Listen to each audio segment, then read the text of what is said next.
celebro que la UNAM y que Político hayan armado esta mesa, pues con voces expertas que nos van a estar ayudando a reflexionar justamente sobre todos estos cambios. Así que, sin más preámbulo, que vamos a estar platicando de comunicación política, de las campañas, si el modelo de campaña permanente a través de las mañaneras o si el modelo de comunicación centrado en una sola persona es sostenible a lo largo del tiempo. Entonces, si quieren, maestra Torreblanca, empezamos con usted. Entendida la comunicación política como la participación de todos los actores en el espacio público, es cierto que existe una exclusividad de un solo, digamos que una salida principal del modelo de comunicación gubernamental, pero esto no quiere decir que sea la única fuente que existe de comunicación política. Podría identificar, por ejemplo, los gobernadores de oposición están generando un discurso en el ámbito del poder legislativo a favor o en contra, ¿no? Claro, están generando también un ambiente de comunicación política, están generando información, ¿no? Hacia el empresariado, el poder legislativo, los propias ONGs, las víctimas ahora, están generando mensajes que circulan en el espacio de la comunicación política. Entonces, yo no estoy segura y coincido con Luis, que no genera agenda, genera los temas importantes que interesan al gobierno. Yo creo que a veces lo asesoran sus peores enemigos, ¿no? Que interesa que se discutan en la agenda de gobierno, pero no necesariamente es todo lo que se consume en el ámbito y en el ecosistema de la comunicación política. Entonces, yo eso diría, hay muchas cuestiones que circulan, ¿no? En la comunicación, en el espectro de la comunicación política, y que son consumidos porque no hay una sola fuente, hay una diversidad de discursos sobrepuestos, y que en esta coyuntura justo de la pandemia y ahora con este incidente, con la pandemia, de hecho, el modelo de comunicación del gobierno, yo lo pondría en dos momentos: el de la mañanera y la información del coronavirus. Son sus dos ejes fundamentales de emisión respecto de la política gubernamental y alguna serie de actores, ¿no? Sin duda, sin lugar a dudas, como nos decía Luis, la parte fundamental es la mañanera, ¿no? Pero se generan una serie de discursos adicionales, ¿no? A ver, Rubén, yo quisiera tu opinión sobre esa, porque además tú conoces ese esquema de la mañanera en una dinámica diferente, la que tú tenías en la presidencia con Vicente Fox. No era el presidente, era un vocero justamente para evitar ese desgaste. Eras tú el que hacía a veces la labor de sacrificio, que es lo que normalmente tiene que ser un vocero justamente. La opinión publicada no necesariamente genera opinión pública, ¿no? Y me parece que el presidente genera, sí, la discusión setting, pero en el sentido de los temas a discutir en ciertos medios, pero no que la gente cambie su opinión o etcétera y que condicione su visión. Me parece que no ocurre, y que en ese sentido el presidente, pues no sé, es un desgaste brutal, pero su conferencia, como todos los populistas, ahora estoy publicando una serie, voy en el 11, en etcétera, toda la semana. El próximo será mañana, el de Tailandia, el primer ministro, que hace canciones, es un general que hace canciones, pues no llena la agenda, pero no condiciona necesariamente las cosas en la opinión pública. Y yo pienso que para comunicarse con los suyos habría otras muchas maneras más rentables para él y mucho menos perjudiciales para él. Ese sería mi punto de vista. Ya. A ver, yo quisiera conocer la opinión de Ibabel y luego de Luis. Lo que hacen es precisamente tener una cobertura que los hace ver brillantes, de muchos colores, que suben, ¿no? Y todo el mundo lo ve ese día, pero al día siguiente ya no los recuerdan. Pero ellos no se dan cuenta, como se ven en el espejo, como dicen, mira qué bien salí en el periódico, no se dan cuenta de que eso no funciona en términos de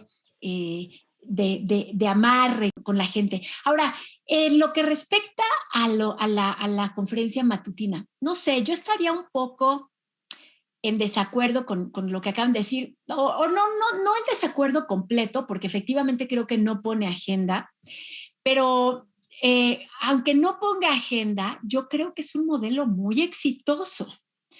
Y aunque le genere problemas en la opinión publicada, creo que es un modelo muy exitoso justamente por lo que acaba de decir Rubén.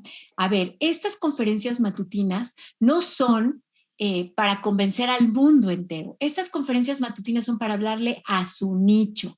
Y yo creo que funcionan perfectamente bien y que además cada día los argumentos que pone, voy a lo mejor a malinterpretar a Habermas, pero bueno, o sea, gobernar no nada más es tomar acciones de gobierno o comunicar, es una especie como de acto pedagógico. Y en las mañaneras yo creo que esa es justo la genialidad que tiene. Días. Es una genialidad perversa, o sea, no lo estoy diciendo con una connotación positiva, es una genialidad perversa, pero creo que tienen ese sentido pedagógico. Miren, yo hago a veces el ejercicio, digo, a ver, ahora sí, soy López Obrador o un López Obradorista muy convencido, ¿cómo puedo defender la idea de que es bueno que se quede el ministro presidente 2 años más? ¿Cuáles son los argumentos que yo tomaría? Y entonces yo trato de construir desde esa perspectiva argumentos más o menos que yo me parecen válidos. Y siempre me sorprenden los argumentos que salen desde las conferencias matutinas porque nunca se me ocurren y siempre son geniales. En el ejemplo, por ejemplo, de Saldívar, yo decía, bueno, no sé, a lo mejor podemos hablar de que cuando se modifica la ley, ya en otros estados pasó, que las gubernaturas se achicaron, las legislaturas, no sé, un poco como irte por ahí, que es tramposo, pero bueno, de eso se trataba mi ejercicio, como una trampa. Y al final él sale en la conferencia matutina a decir, ¿saben qué? Lo que pasa es que este hombre es honesto. Entonces, si ustedes están contra un hombre honesto, pues entonces ustedes están con la corrupción. Y parece como si fuera una construcción lógica verdadera. Es honesto, a ustedes no les gusta, a ustedes no les gustan los honestos, por lo tanto, ustedes están con la corrupción. Y me parece que eso es lo que hace genial el ejercicio y por eso pienso que es un modelo exitoso y por eso pienso que sí se va a sostener durante mucho tiempo. Además, no lo acaba de hacer ahorita, lo hizo cuando estaba como alcalde de la Ciudad de México, como jefe de gobierno, y le funcionaba perfectamente bien.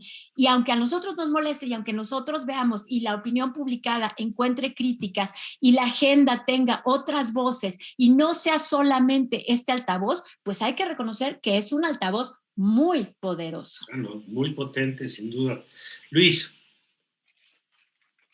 Bueno, a mí no me molestan las conferencias, a mí me gustan. Y de hecho, si el presidente quiere dar una conferencia en la tarde y otra en la noche, perfecto. Oye, y si Luis, quiere entrar en este canal 24 horas y estar transmitiendo 24 horas, yo feliz. Es interesante también esta cuestión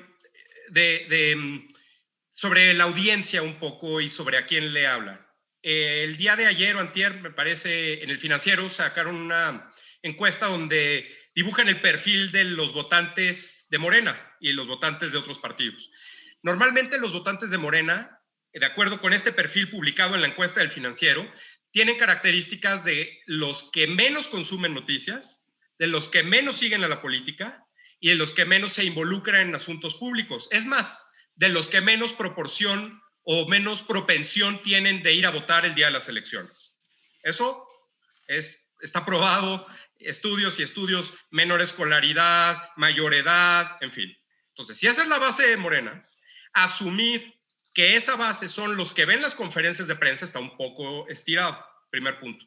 Segundo punto, de 7 a 9 de la mañana, todos pongan el nivel sociodemográfico que quieran, la región que quieran, el momento que quieran, incluso hasta el país que quieran. De 7 a 9 de la mañana, todos tenemos cosas más importantes que hacer que sentarnos 2 horas con una taza de café o de té a ver al presidente hablar y decir lo mismo que ya dijo en otros días anteriores. Entonces, el gobierno, por supuesto, dice que la conferencia la ven millones de personas. Lo han dicho varias veces, el presidente lo ha dicho, pero nunca han enseñado ni ratings, ni el share, ni ninguna de estas mediciones.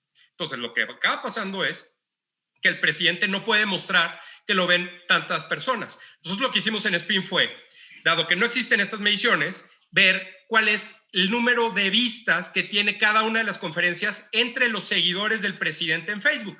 El presidente tiene 8 millones de seguidores en Facebook y el promedio de vistas de cada conferencia de sus seguidores es del 7%.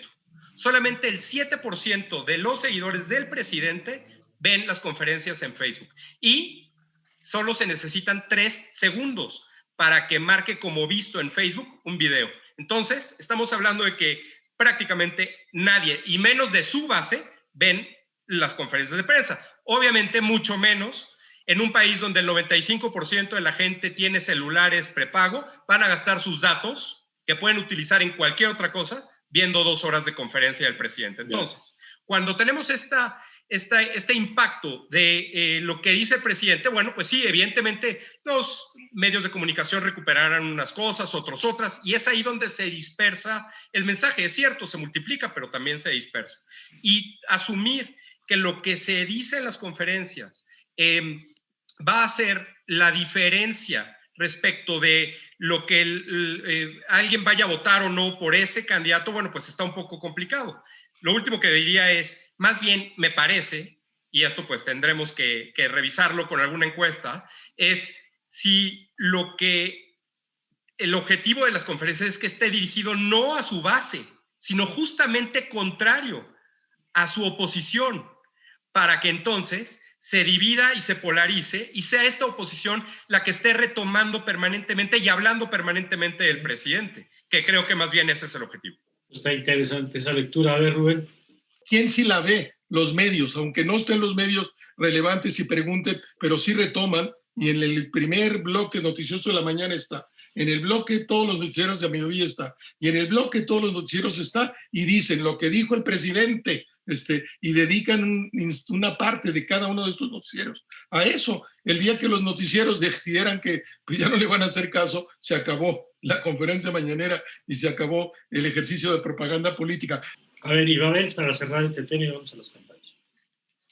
Muy bien, solo muy rápido, me acordé ahorita de una conversación muy bonita que fue publicada después entre Humberto Eco y Paul Auster, que se trataba sobre cómo hablar de los libros que uno nunca ha leído. Menos del 7% de la población ha leído El Quijote, pero todos sabemos de qué se trata, porque tenemos la idea que se ha ido reproduciendo. Eso es lo que a mí me parece que hace La Mañanera, y un poco también retomo lo que antes los periódicos decían sobre sus lectores. A ver, me compran 20 ejemplares y tengo un pass-on, ¿se llamaba pass-on o pass-over? Ya no me acuerdo, de 8 o de 12. En este caso, las ideas del presidente pueden ser vistas por muy pocas personas, pero les aseguro que esas ideas tienen un pass-on enorme, no solamente por los medios de comunicación, sino por lo mismo que decía Luis, la oposición, y lo mismo que decía Rubén, los que lo escuchan a través de los medios de comunicación y los medios de comunicación que lo replican. O sea, me parece que no es solo la relación directa, sino la idea que se manda. Vamos a sortear un avión. ¿Cuántos vieron eso? ¿Cuántos vieron esa mañanera en la que se sorteó un avión? Nadie. Pregúntale a todos los mexicanos si saben que se sorteó un avión y qué onda. Todos saben. La dimensión representativa establecida en las democracias contemporáneas.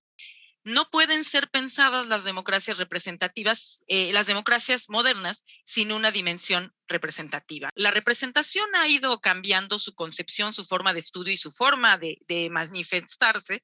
Ha cambiado. Al principio pareciera estar directamente cimentada en una interrelación y confianza entre votantes y partidos políticos. Teníamos una claridad de la estructura de la democracia entre estos dos actores, con una relativa, digamos, identificación entre los votantes y estas organizaciones políticas, ya sea directamente como con el partido, digamos, en sistemas bipartidistas como el norteamericano, o en el lugar que esta organización política ocupaba en el espectro de las otras opciones. Digamos, en el caso europeo, las izquierdas y las derechas, más allá que la identificación de partido. Entonces, esto nos lleva a pensar que el gobierno representativo en ese entonces parecía dirigido a una identificación entre representantes y representados que tenía cierto grado de claridad y cierto grado de estabilidad, digamos. Pero reflexionemos también que el gobierno representativo se sustenta básicamente al menos en 3 puntos, entre los cuales hay una intersección entre la comunicación política, la representación y de la democracia con fines de abordaje de estudio, ¿no? La elección de representantes regulares que permite esta movilidad y que permite esta posibilidad de expresión incluso de ser electo. El segundo es la libertad de opinión pública en todos los niveles. Se tiene que garantizar esas posibilidades de expresión, de conformación de mensajes y de circulación. Y el tercer punto, la toma de decisiones tras este proceso deliberativo, y sobre todo en el caso institucional. Una vez marcado este camino, las comunidades enfocaron sus esfuerzos en normar la relación no solamente de los gobiernos directamente con los ciudadanos, sino de las entidades de interés público, como en el caso nuestro, en el caso de México desde la reforma de 1977, y adicionalmente en las formas de interacción en el espacio de lo público, entendida la división de la sociedad civil en lo espacio público y el espacio privado, que evidentemente en el espacio de lo público incluye un elemento sustancial para la circulación de la información, que son los medios de comunicación y sobre todo los medios de comunicación vistos en el ámbito electoral, donde la población necesita, requiere y se le debe proporcionar el consumo de información suficiente, clara, objetiva y equilibrada que les permita el proceso deliberativo a nivel de tomas de decisiones individuales. Los partidos políticos, que son a través de los cuales se organiza no solamente en México la posibilidad de elección, más allá de las candidaturas independientes, sino la propia forma de organización del Poder Legislativo. El Poder Legislativo en su conjunto, en su norma, está organizado de acuerdo a la existencia y considerando la existencia de los partidos políticos, ¿no? Entonces, estos partidos políticos alcanzan el poder en la actualidad gracias a ciertas capacidades mediáticas. No como antaño por ser de extracción similar a su electorado, ni tampoco porque estén próximos a él. Cuenta dada que a veces es difícil distinguir entre algunas posturas y las otras, sino que se presentan en el espacio público a través de una narrativa puesta justo en este ámbito y que va dirigida a la población.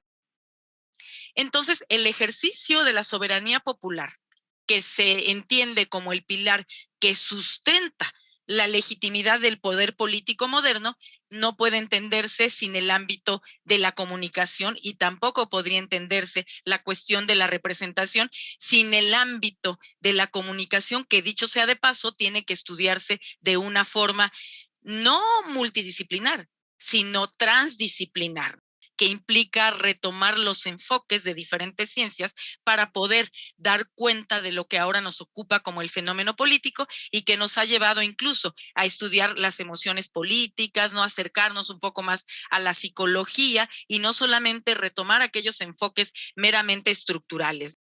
A esto agreguemos que los estudios más recientes dan evidencia de que un número importante de los ciudadanos tienen un desencanto respecto de lo político.